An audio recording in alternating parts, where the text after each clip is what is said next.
Been a day for the good horses, hasn't it? We've seen Platinum Scissors, Assertive Lad, and now Rubertano carrying a big weight but powering away from a high-quality field in the feature sprint today, the National Telecoms Group, worth $250,000. His prize money over $1 million. Correct weight for the numbers 1, 3 and 7. So let's see what they're paid on race number 7. Number 1, Rubertano, 620 and 230. 3, Intelligent Star, 280. And 7, Pembleton, 570. Quinella, $25. And the trifecta, $797.50. So the moment's almost arrived, hasn't it? As we build up now for the $2.5 million Carlton Draft Caulfield Cup. Here's the lineup. Number 1, Northerly. Greg Childs. 2, Universal Prince, Justin Sheehan. 3, Sandmason, Stephen Arnold. 4, Helene Vitality, Dwayne Dunn. 5, Fields of Omar, Damien Oliver. 6, Freemason, Darren Gauchi. 8, Rain Gauge, Brian York. 9, Beekeeper, Karen McAvoy. 10, Carbstad Way, Scott Seamer. 12, Dash for Cash, Jim Cassidy. 13, Pentastic, Brett Preble. 14, Prize Gem, Michael Rodd. 15, Republic Lass, Glenn Boss. 16, Distinctly Secret, Stephen King. 17, The Second Mortgage, Craig Williams. 18, Tully Thunder, Craig Newitt. 20, Hale, Noel Harris. And 21, Grey Song, Danny Beasley. Well, there's been a lot of betting already on the Carlton Draft Caulfield Cup today. Greg Radley's been telling us all about it, but we're really getting to the business end of wagering. And who's favourite right now, Greg? Is it Fields of Omar or Northerly? It's Northerly at about $4.60, just in front of Fields of Omar at $5. We'll see what they do in the next few minutes. They might wait until the horses go onto the track, but they're the two favourites at this stage. Beekeeper, about 9 to 1 you can get for Beekeeper, but I noticed a few bookmakers keeping him nice and handy at about 7 to 1. And then you go further down to Dash for Cashews at double figures, about 10 to 1. 8 to 1 for about Pentastic, and Republic Lass at about $9 as well. But Northerly just the favourite, and that mightn't change. So Northerly favourite with the books. Has he held his place as a favourite on the tote? Number 1, Northerly, $5.50. 2, Universal Prince, $14. 3, Sandmason, $105. 4, Helene Vitality, $14.70. 5, Fields of Omar, $5.60. 6, Freemason, $41.40. 8, Rain Gauge, $16.70. 9, Beekeeper, $8.30.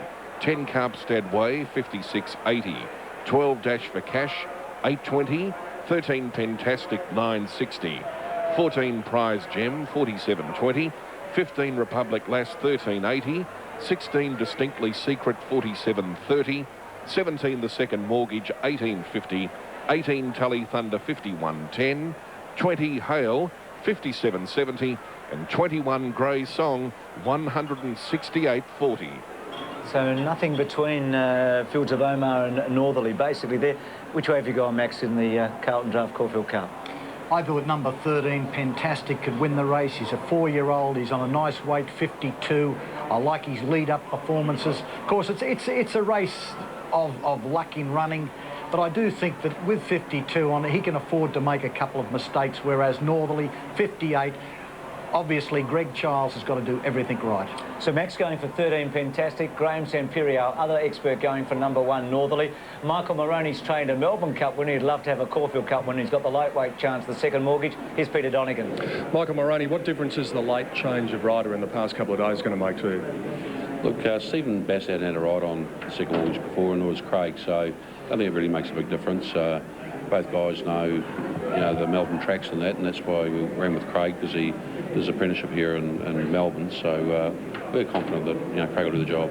And he was quite in the mix for the ride, wasn't he, before Stephen got it? He was. He rang up originally for the ride, and we tossed around and sort of ran with Stephen originally, and then he got hurt, so we sort of now gone with Craig.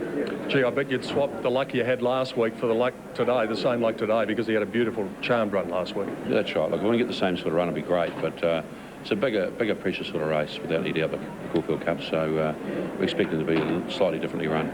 Michael Moroney, good luck. Okay, thank you. Yes, Michael Moroney there. Well, Damien Oliver's got some sort of a record in the Caulfield Cup. So is this next man we're about to introduce. Rupert McCall caught up with the long-reigning king of Caulfield. Well, 50 years ago, a horse by the name of Peshawar won the Caulfield Cup. It was a record-breaking 5th Caulfield Cup for this man standing beside me. This is a great honour, Scobie Breasley, 50 years ago. That is so, Rupert, yes. You rode 5 Caulfield Cup winners in the 40s and the 50s. Was there one that stands out? Oh, well, yes, I won 4 on the trot, 42, 43, 44 and 45. And I thought the 45 one was old St. Ferry. And he was a great horse to me. I won a lot of races on him. And he was a real darling old horse, you know. And if I had to pick one, it was him. But Caulfield Cups, to win Caulfield Cups, they're all very good, aren't they? You're old enough to be Damien Oliver's grandfather. He won the Scobie Breasley Medal Award for Melbourne's best jockey last season. Can he equal your record today on Fields of Omar? Well, he's obviously his favourite, and he obviously has a great chance. What do you like in the race? Well, people ask me what I fancy, and I do fancy Fields of Omar, and I fancy Northerly. Ladies and gentlemen, the King of Caulfield. I don't really recognise myself as the King of Caulfield. I think Scobie Breasley is at the moment. He's got 5 Caulfield Cups. I've got 4, and it'd be great if I could equal his record.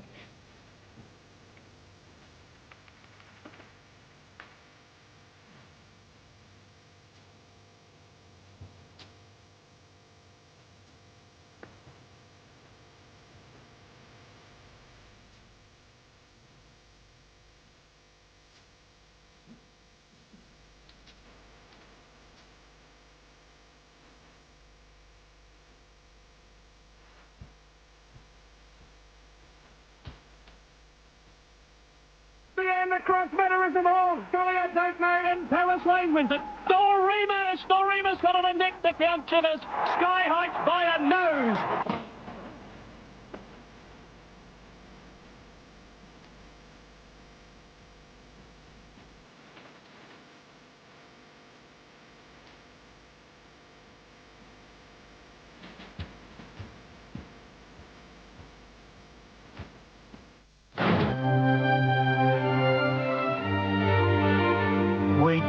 It to be so. We really would. But we doubt you'll see scenes like this at today's Caulfield Cup. It's 1946, and the people, 108,000 of them, came to see Burnborough, hero to the post-war generation, did finish only 5th. But Tulloch, idle to the next generation, he didn't let us down in 57. But the magnificent Tulloch passes him easily. With a glorious burst of speed, Tulloch quickly establishes a winning margin. We thought he was the best Caulfield Cup winner we'd ever see. Until this day in 97. Might and Power, with his legs going everywhere. Might and Power stretching his lead. 4 lengths. Now 5. Now 6. What a win. He's won it by 7 lengths. And did you see the Andercross just fail in 92? If he'd gone any wider, he could have caught the 358 to Flinders Street. And remember Torfan's Melody in 98? Yeah, Champagne remembers him well. Never dull, this race. Never dull. Sometimes even the trainer comes back injured. It still manages a lopsided smile. It's Cup Day at Caulfield, and as George will tell you, winning makes up for everything. It sure does. George has got rain gate today. He won with Diatribe a couple of years ago after 3 very close seconds in the Caulfield Cup. Well, behind every racehorse there is a story, but behind the Cup favourite Fields of Omar, there's a cast of characters. For jockey Damien Oliver, he's hoping to equal Scobie Breasley and win a 5th Caulfield Cup. For Tony McAvoy, he's going for a first Group 1 success. And the owners, well, they're a saga in themselves. The A-Train, Rain Gauge, Sky Heights, Fields of Omar. That's one name Brian Martin doesn't need to rehearse. It's been lodged in his brain ever since the yearling sales when lot 168 burst into the life of Brian. Fields of Omar is his baby. He named him, he part owns him, and he manages the 31-member syndicate called No Big Deal. A stupid name, really, because this horse is the big deal. I ride him every night in my sleep. It's the longest Caulfield Cup race in history. I never imagined that a horse had, you know, after being in the game for over 30 years, a horse could sort of change your life as much as it does, but he's changed all our lives. Fields of Omar hasn't just crept into the Connection's lives overnight. He's grabbed their hearts by stealth and survived a difficult adolescence. The jockey who won on him second race start was a guy called Darren Gouchy, and he described me as having square wheels. Just when the square wheels rolled forwards, last autumn he suffered a career-threatening injury. That injury just stopped everything, and that was it. We had to stop, and I remember ringing all the syndicate partners and making about 16 phone calls. It was like a death in the family, telling them that the horse had gone amiss and the autumn was out. It wasn't the dollars, it was nothing like that. 84-year-old Nancy Peck is besotted by this son of Ruperton. You know, he's got that look about him that, you know, I'd trust him. Lovely eye. He's just changed everything with us. And you shouldn't sort of get to be feeling like that about an animal, but there's something about it, there's something special about them. Through a lifetime in racing, Brian Martin thought he'd seen it all.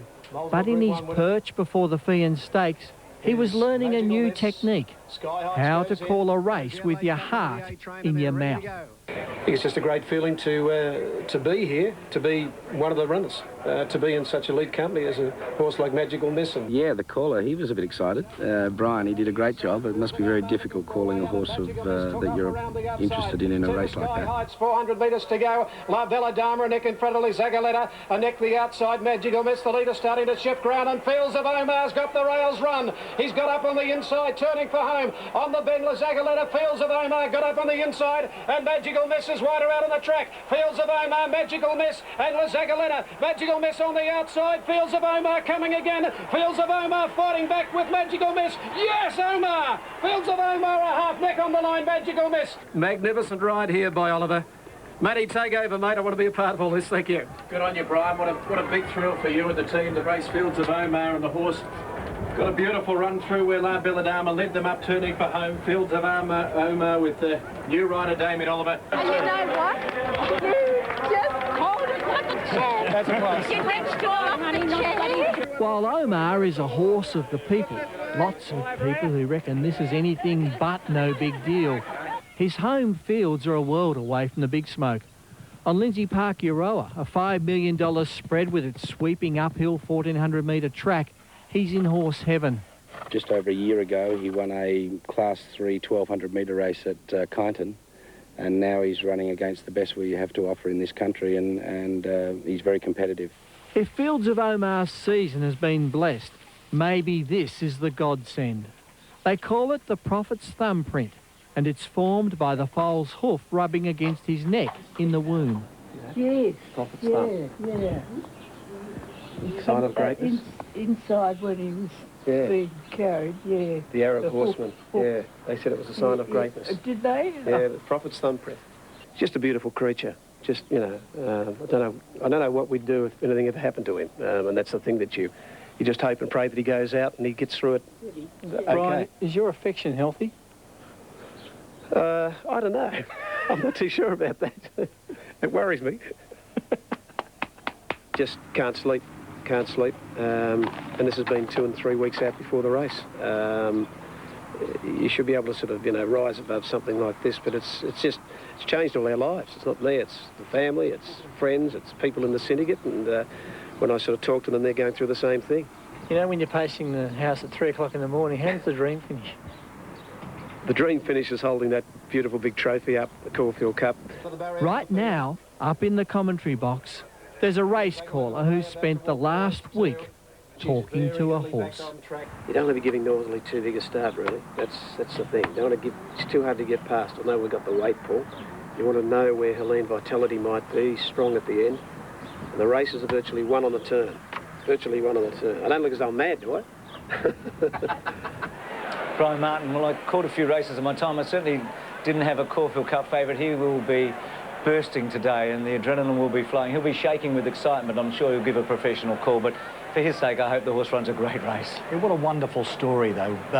Apart from Brian, his great involvement in it, what about the other owners and the magnificent thrill that they've had out of this horse? One of the things as a race caller, Max, that probably a lot of people don't understand is that when you're holding the binoculars, you start to shake with excitement. I did this in a few Melbourne Cups, and you've got to keep them really still. I'm sure today, at some stage, Brian's binoculars will be shaking a bit, and he'll be trying to hold them as steady as possible. I've held the binoculars to my eyes. My hands have been shaking a bit too, but for different reasons.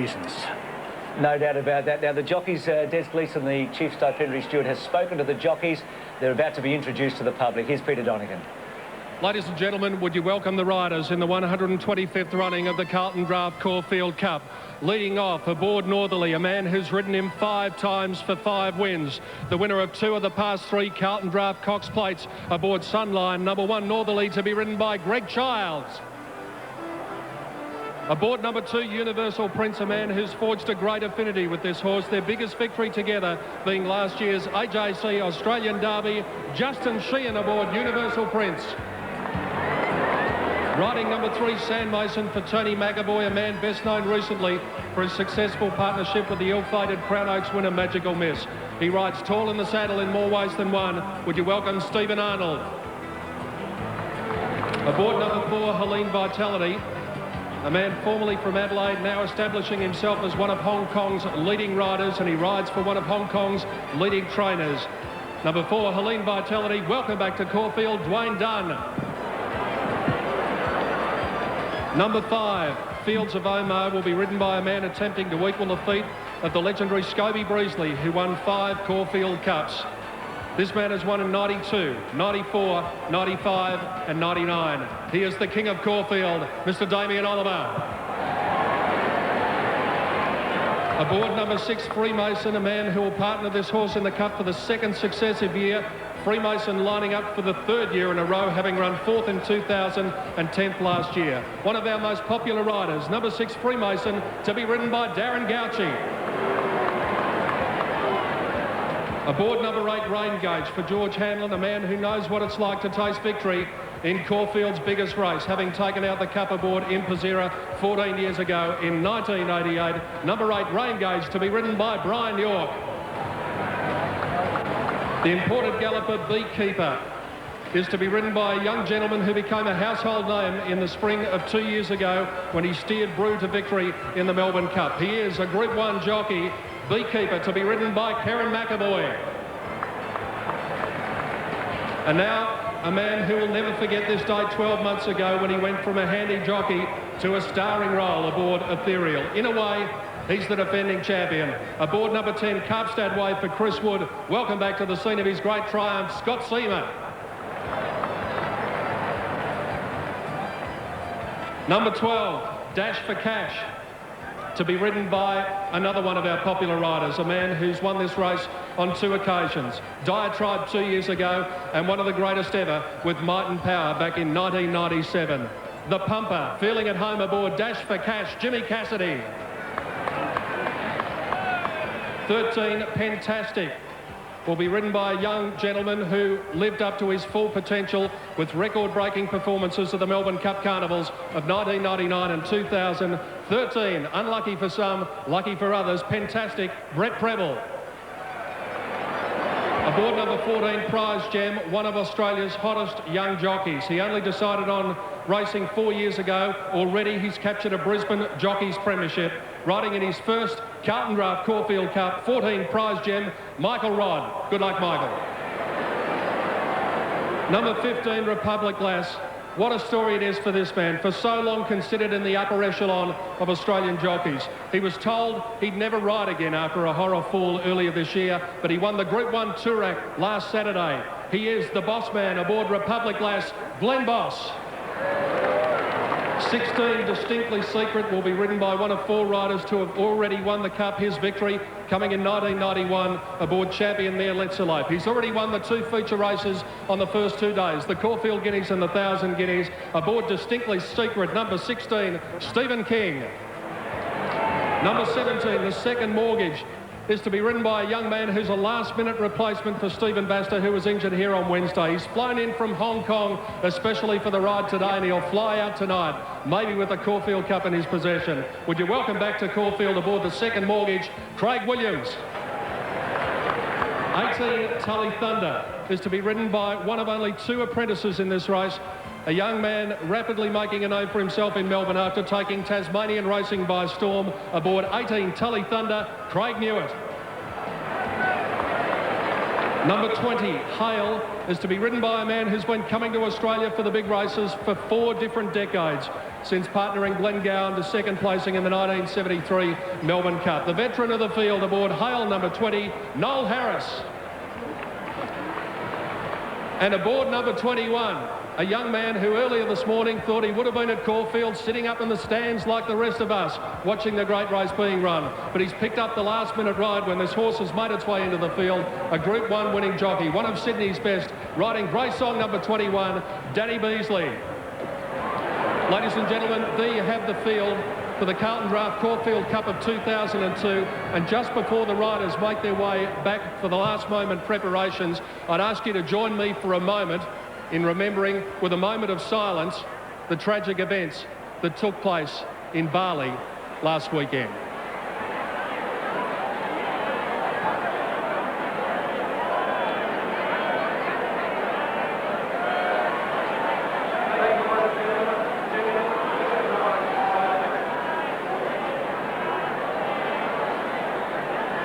Everybody's been touched by Bali. Jim Cassidy lost a mate up there, and he's dedicating this ride on Dash for Cash for his friend. Let's see what they're going to pay with less than a quarter of an hour to go for the Carlton Draft Caulfield Cup. Number 1 Northerly, $4.60. 2 Universal Prince, $14.30. 3 Sandmason, $124. 4 Helene Vitality, $17. 5 Fields of Omar, $5.40. 6 Freemason, $43.90. 8 Rain Gauge, $17.90. 9 Beekeeper, $9.40. 10 Carpstead Way, $60. 12 Dash for Cash, $8.80. 13 Pentastic, $9.80. 14 Prize Gem, $50.40. 15 Republic Lass, $12. 16 Distinctly Secret, $50. 17 The Second Mortgage, $18.80. 18 Tully Thunder, $54.80. 20 Hale, $55.80. And 21 Grey Song, $192.80.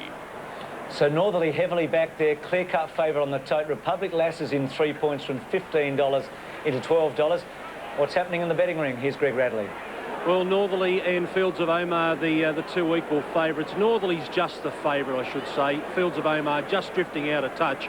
The best back runner, Universal Prince. He got out to about $17 and he's back into about $13, $12 in some quarters. So Universal Prince has been the big mover. There's always been solid money for Northerly right throughout betting, but Fields of Omar is the one that they've shied away from. Pentastic remains very firm, so does Republic Lass, and Beekeeper, well, the punters might have put the money on Beekeeper earlier in the week. Northerly's the firm favourite. He's been the best back to the 2 favourites with Northerly and Fields of Omar, and Universal Prince is the best back runner. So 1 and 2, the 2 top weights, are the best back runners in the Carlton Draft Caulfield Cup. Runners are about to come into the mounting yard. Jim Cassidy to ride Dash for Cash here, and here's the champion, and he is a champion, certainly in his own time over the last 3 or 4, 5 years, you'd say he's one of the best horses we've seen. He's won a Cox Plate, he's won the Big 3 this year, the Turnbull, the Underwood, the Craigley coming in. I'm talking about number 1 Northerly. Yes, and it's not very often that you will see as much heart on the hoof as that by G's a good racehorse, and I think he'll show that today. Whether he's good enough to win, well, I think the tactics, the circumstances of the race will play a role. Looks fit, he's a bit toey. Where do you think he'll be, Max? I mean, there's no natural leader. Could he in fact lead? We expect he'll push forward. I think Greg Childs will go forward from the 10 and then just wait to see what happens around him.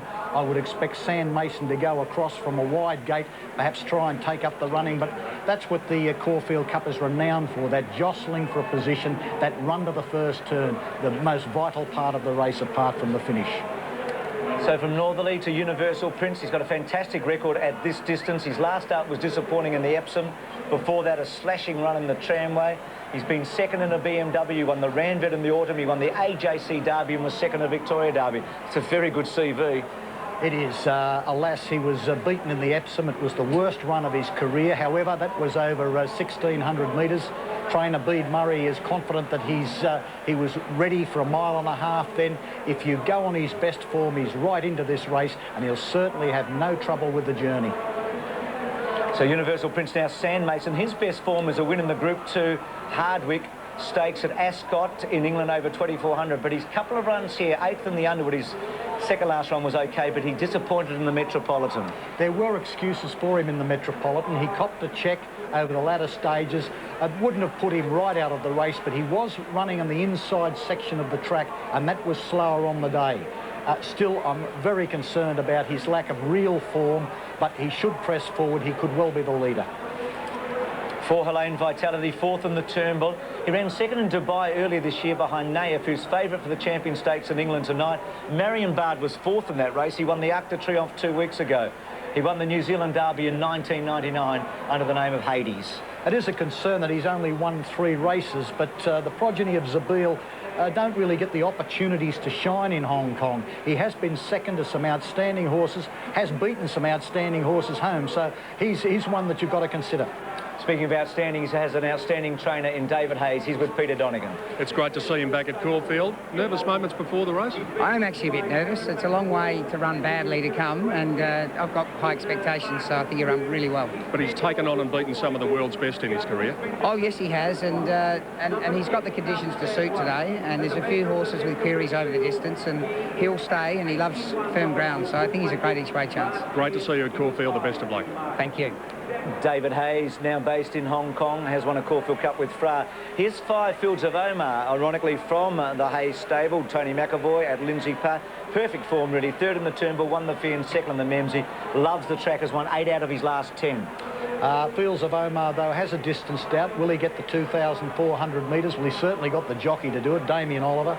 He certainly has the appearance to do it, and I'm sure Colin Hayes, the late Colin Hayes, the master of Lindsay Park, would be well satisfied with this horse.